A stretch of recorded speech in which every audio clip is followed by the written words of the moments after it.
So, whenever I teach sa group sessions or one-on-one coaching, this is one of the first activities that we do, yung top 100 most commonly used English words. A lot of times, when people message me, "Sir, tulungan niyo ako improve yung English ko. I want to enhance my vocabulary." Ang problema kasi, kung yung focus mo is vocabulary, you have to remember, English has 171,476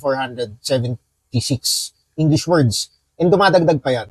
Meron silang study to be considered fluent in a language, you need to know and use 3,000 words well. Yung magkagandahan kasi dun sa top 100 most commonly used English words, it's used more than 50% of the time. So pag nagsasalita ka or nagbabasa ka, ito yung 50% ng score mo. Ibig sabihin, since paulit-ulit nga siya, kung tama yung top 100 English words mo, maganda pakinggan yung English mo. And the opposite is also true.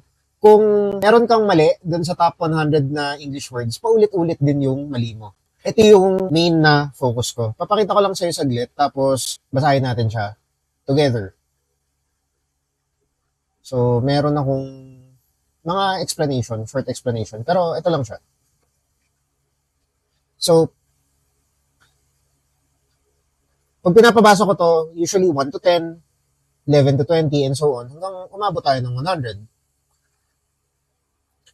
So, number 1 is the, be, to, of, and, a, in, that, have, I, it, for, not, on, with, he, as, you, do, at.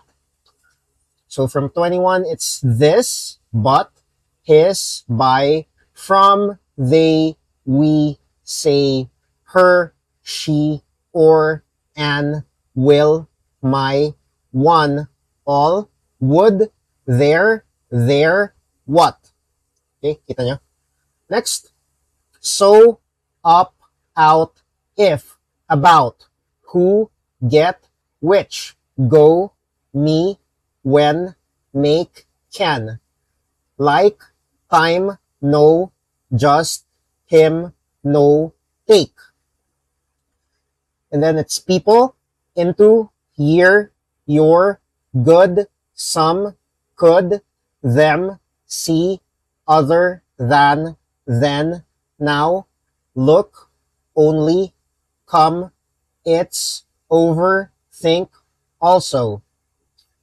And then finally, 81 onward, it's back, after, use, to, how, our, work, first, well, way, even, new, want, because, any, these, give, they, most, us. So, yun. Ito yung top 100 most used words in the English language.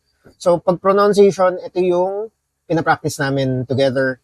So, during the activity, babasahin mo siya, makikinig ako, ililista ko lahat ng words na na-mispronounce mo, tapos papracticein natin kung ano yung kailangan ayusin, and then we're going to work on that together until makuha mo. Anyway, ito muna, bukas ulit.